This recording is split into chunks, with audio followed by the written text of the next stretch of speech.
Hi, welcome to James Miller Lifeology, where you learn to simplify and transform your life. My name is James Miller. I'm a licensed professional counselor and a composer. So in these past few episodes, we've talked about many different ways in which our perceptions influence the way we think, influence our emotions, and then what we do. But a lot of times, many people demonstrate their actions with anger. And I wanted to speak with you specifically about the 5 different payoffs of anger, or what really causes us to be angry.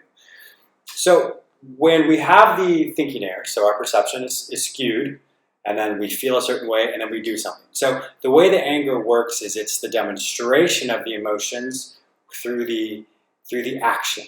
So the 5 different payoffs of anger, and I'll go through this with you, are the reduction of stress. Sometimes there's so much stress that we are experiencing that it's just the way we release it by demonstrating anger to others, whether they deserve it or not.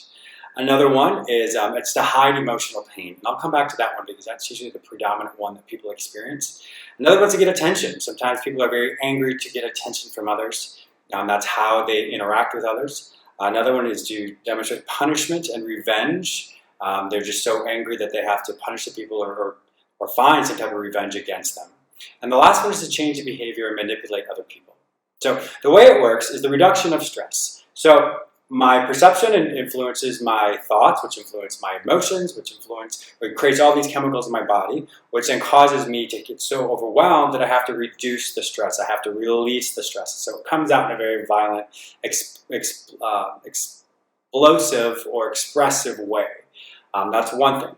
And so hide emotional pain. So the way, even though anger is one of the primary emotions, in this particular situation, it's a secondary emotion. So in a situation, a scale of 1 to 10, if I demonstrate anger at a level 8, well then what it actually means is I'm feeling much more vulnerable or more vulnerable feelings that are just behind that level 8. So if whatever the level 8 is, then I have a level 8 of rejection, a level 8 of insecurity, or sadness or vulnerability. And so we don't want those more vulnerable feelings to overcome or overtake the anger, so we ratchet the anger up so that it's not obvious to other people. So that's typically what people will do with the anger. It's because they're trying to hide that emotional pain. Another one is to get attention. Sometimes people, when they're angry, they're the loudest voice. They're the most violent voice. They're the ones who everyone feels uncomfortable with anger, so they automatically get that attention. And then the other one, like I said, is the punishment revenge. They get so much anger that they just want to lash out. That's when you see people punching things, or you see them attacking people verbally, aggressively, or attacking cars, breaking windows, all those types of things. And then lastly is change of behavior, really trying to manipulate people so that coerce them into doing what they want to do.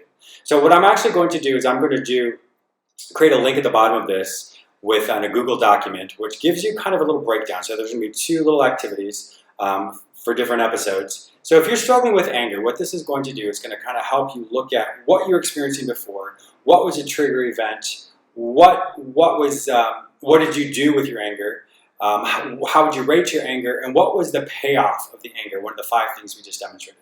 So it helps you, usually after the fact, be able to break it down and say, well, what really happened for me? Why did I express that anger? And what can I do with it? So moving forward, once again with James Miller Lifeology, it's all about being proactive and doing things beforehand so that we don't get to the level of the expression of doing something that's not healthy for us. So the more practice you have with these worksheets allows you to be able to catch it in the moment of saying, well, this is how I'm feeling. What do I do with this anger? And the next episodes, we will be talking about the fight or flight response, how that affects us, what really triggers in our body the chemicals, why do we react? Sometimes we misconstrue anger for something completely different, but in this particular case, this is the actual anger. And so we'll be going over the different responses that our body demonstrates. And so once again, all this is to do is to give you the insight and information so that you can react or be proactive in your reaction, and so that it's something that you will feel comfortable, confident, and you'll be successful in all your endeavors. So thank you once again for watching James Miller Lifeology. I look forward to speaking with you tomorrow. Thank you. Bye-bye.